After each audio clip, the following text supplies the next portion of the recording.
Good morning and welcome to SimWorld. Today it is draft morning. SWBA draft is tonight.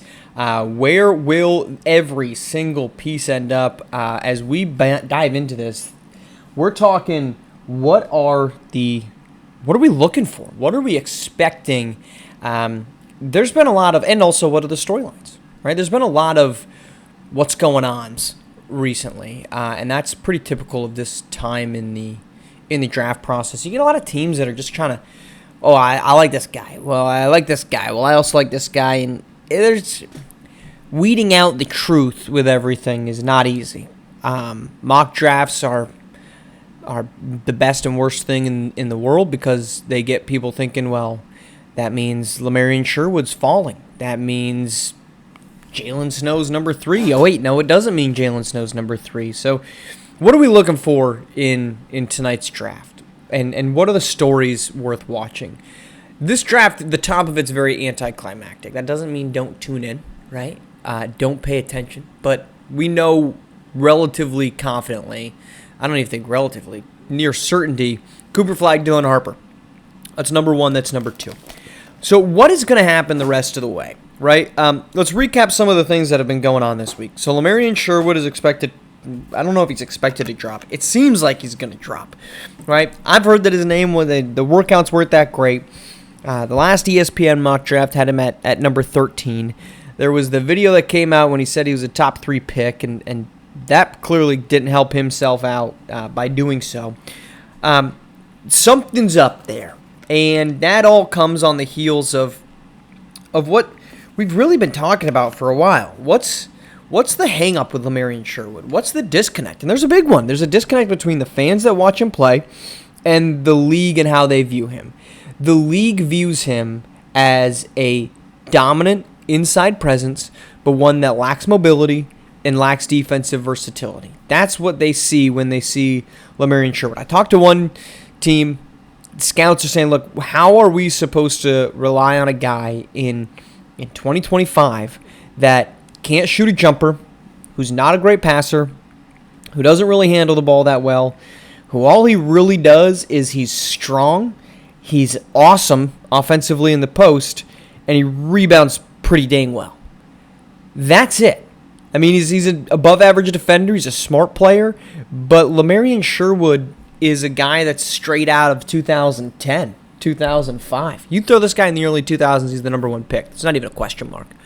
It's not even a question mark of where he's going in the draft 15 years ago. But in a world in which we just saw the the SWBA championship being played with a Thunder team that relied on Chet Holmgren primarily as their big next to Isaiah Hartenstein, who got no offensive looks, against a team like the Indiana Pacers, who had Miles Turner, a stretch 5. We don't see a lot of guys with the post offense capabilities and the lack of jump shooting by Lamarian Sherwood succeed. So where does his fall go? If you just look at the draft, so he's not going to Philadelphia. It seems unlikely he's going to Charlotte. Utah's got a center. Washington, it would make sense with him, but I'm kind of wondering, does Washington make more sense with a Jamison Johnson instead of Lamarian Sherwood? Johnson is a little bit better of a big. He does a lot of things really well. He is as good, if not better, of a post offensive player than Lamarian Sherwood. I've had some folks say that they think that that Jamison Johnson is the best interior offensive presence. Oh, he's got a jumper, by the way. Oh, he can pass. He's much more. I would guess much more. He's not quite as athletic, but at least he does some things where he can be a stretch 5. Is he a Miles Turner type offensive threat? Yeah, probably more in that range than he is a Joel Embiid. But maybe he blossoms into a Embiid. But that's the type of game, right? It's a big man that can spread the floor in a way that Lamarian Sherwood can't. So what am I watching? Who's the first big off the board? That's, I think, worth it being tallied, right? Jamison Johnson, is it Lamarian Sherwood, and then it's a really big drop-off to like Dwan Epps, to Payson Corbin. There's just not really Javonte Roussel, who was mocked in the first round. He's a potential first-round pick. Of course, Tyson Simpson, falls into that range. He's coming off the Achilles injury. So there's a lot of question marks on who the first big is going to be. That's what I'm watching. I don't think it's a foregone conclusion that it's Jamison Johnson, even if recent evidence tells us that that's probably the case. My next question, what happens with the San Antonio Spurs? They've got number 2. We know that's going to be Dylan Harper, but they're also picking at number 14. In the latest mock, that was Richard Przarski. I don't buy Richard Przarski in that spot. That seems high, in my opinion, for where you want to put Richard Przarski, but it would add a chance for this team to add another forward next to next to Victor Wembanyama, not Lamarian Sherwood. I think that would not be the greatest of fits, but a guy like I don't know, Bam Wallace, Mackenzie Mbako, Johnny Baldwin, Donta Walker. I think all those guys would make a ton of sense. Maybe even Quincy Henderson, who was mocked at 24 to the Thunder. I thought that was a little low. I would expect him to go a little bit higher than that. But I think what do the Spurs do? What do the Spurs do, and by extension, what do the Nets do? The Nets have a handful of first-round picks. They've got 8, 19, 26, 27 in this first round. I think that's all of the first-round picks as I'm scouring over the first round. Actually, I might have grabbed another one, but this is a team that's really well positioned. How do they use those assets? Trading up is going to be difficult, but using 26 and 27 to get up to 22 could be an option if they see somebody that they like still sitting there. I think that's worth keeping an eye on. What does a team with a lot of assets and nothing really tied down? Because look, as much as people like Cam Thomas, he's not the future face of a franchise. Cam Thomas is a great secondary scorer. He would be an elite sixth man, although he might be too good of an offensive weapon to be that. He's just not a guy that I look around and say, I'm building a team, and everything revolves around Cam Thomas. And frankly, if that's what you're building, I don't know how successful your basketball team's going to be. I really don't. So what do the Brooklyn Nets do?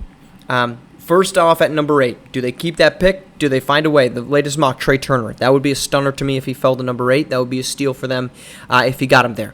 Do they try to move up within the top? Is there a top 5 pick that they think they can get? Does Utah want to move back? I don't anticipate that being the case. If we're going to see trades, I think it's going to be in the teens and the 20s. I don't think it's going to be in the top 10. I could be proven wrong on that, but that's just my expectation. Of course, the only trade that's already happened in the top 10 is the Suns getting back their pick from the Houston Rockets. Speaking of which, what do the Suns do? Right? I mean, sitting there at number 10, the latest mock has Gerald Carroll. Portland going with Caden Shipp right after it. A nice wing would make a ton of sense. Where does this team fall into it, and how do they build around this group? Can they be legitimate contenders around Devin Booker alone? Probably not. Is a rookie going to make them better next season? No, definitely not. Rookies do not lead to winning basketball in the postseason, but it is a step forward. And that right now, I think, is what Phoenix needs to do. Taking that number 10 pick, I think Gerald Carroll will be a phenomenal fit at that spot. And getting you a piece that can be productive to long-term development. And then there's a lot of other names. This is a draft class that I think is flawed in many ways. I think if you look at this and you look at the elite talent, I think there's 7 or 8 of them. Cooper Flagg, Dylan Harper are definitely elite talents. I would put Trey Turner in that range. I would put, it's no joke on Jalen Snow how much I've been a fan of his. Cooper King-Cross. I mean, right there you're getting to about 5, 6 guys maybe if you throw in I think the league is really high on Mackenzie Mbako. I think the league is really high on Quincy Henderson. Those are the guys at the top that I think are the ones where you're walking away and saying we're really excited. After you get down from there, I think it becomes a little bit more of a question mark because there's a lot of guys that are flawed after that point, right? Once you get beyond there, Caden Shipp, I think I would throw into that mix as well. A nice 6'4". He's listed as a forward. I think he's more of a guard. I would feel better about him as a 2 guard. Really great athletic player. Solid defender. He can create on the wing for himself. He's a willing passer, jump shooter that's coming around. So Caden Shipp, I think, is a really great option for them. But let's moving down. Quincy Henderson, talented, talented basketball player. Does a lot of things really good. Does he do anything great? He's an elite defender. So that's what he does great. Offensively, a little bit more of a question mark. What about Nat Hawkins? Does a hyper-athletic player. But the problem with Nat Hawkins, not offensively, a little bit of a flawed game that he's going with. Glory Tate, a guy that's, I think, a really talented shot creator for himself. Jump shooter kind of comes and goes. He had good streaks this season. Intelligent, but not extremely athletic. Donta Walker is somebody that I'm really interested in seeing. Where does he go? Because he's kind of got this burly forward. He's a prototypical power forward. Is he a guy that somebody thinks, yeah, I think we can make him into a stretch 4, small ball 5? So there's a lot of flaws outside of the top 6. And I don't mean that to say that these guys aren't good outside of the top 6. I mean that to say there's guys that are maybe good at one thing, but don't quite have the depth of skill set to fall after that. LeGerald Carroll, an elite three-point shooter, really good defender, but he's Klay Thompson. Young Klay Thompson could not create for himself. It's why he benefited so much of playing next to Steph Curry and Draymond Green. And, of course, the ACL injury came at the worst time when he looked like he was kind of putting that in place. Bam Wallace, really good shot creator, really good shooter, prototypical wing size, but he's not that big. He's not that strong. He kind of gets beat up on the defensive end at times. 212 pounds. Can that be 225? And that makes a big difference in who the guy is. He's not a great playmaker for others. He's a good on-ball creator for himself and getting his own shot. That's what this draft is. Guys with one thing that's really, really impressive, and then some things that maybe you wonder about. And the last thing I'm interested in is age. Right? I talked about this. I think some people are probably a little annoyed that I did. Younger guys are just what the league wants. And we can sit here and we can watch SimWorld U and say, how can you look at Lamarian Sherwood next to anybody in college basketball and not say that Lamarian Sherwood is the best player, he should be going number 1? And I get it. Against 18, 19, 20, and 21-year-olds, Lamarian Sherwood, who will be 23 for the next SWBA season, looked awesome. Now he's going to go up against 23, 25, 29, 32-year-olds. His size advantage just isn't going to exist there.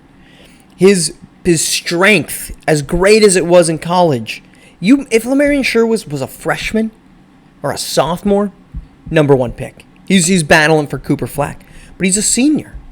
And that's really, really challenging to make that addition. So where do we see the upperclassmen fall? Where do Pooh Lewis, Lamarian Sherwood, Nat Hawkins, Richard Pozarski, Kayshawn Shipp, Travion Novick, Nat Hawkins. Where do we see those guys go? Because I think, I'd be lying to say I wouldn't be curious if my hypothesis and my beliefs were proven right. But it's also, I think it would be a testament to what the league matters. What does the league care about? Is it the freshman/sophomore of this class because the upside is so great? Or is it junior-senior side where they say, nope, we like the age? This is a unique class. It's a very diverse group. I don't think we're going to see, because of the two and through rule, we're not going to see this type of diversity. I think we're going to see a lot more sophomores moving forward. But I also think we're going to see some juniors going higher than normal. We did the math. I don't have my notes in front of me from it, but juniors and seniors high in the lottery just didn't happen a lot. We're going to see that this season. So I'm most interested in where do the seniors go? Because Trey Turner's top 5. Cooper King-Cross is top 5. Those are 2 juniors. Quincy Henderson, LeGerald Carroll, 2 guys that are also juniors. They could be top 10s. Where do the seniors go? And what do they value at that next level? That's what I'm curious about as we gear up. That is all tonight. You'll get the recap of it. We look forward to it. I can't wait to look at all these picks and figure out where everybody went in the SWBA draft. And we'll talk with Yells on Friday morning, reacting to every single bit of that on SimWorld TV. Appreciate you tuning in here on SimWorld TV, the only place you can see the game, be the game.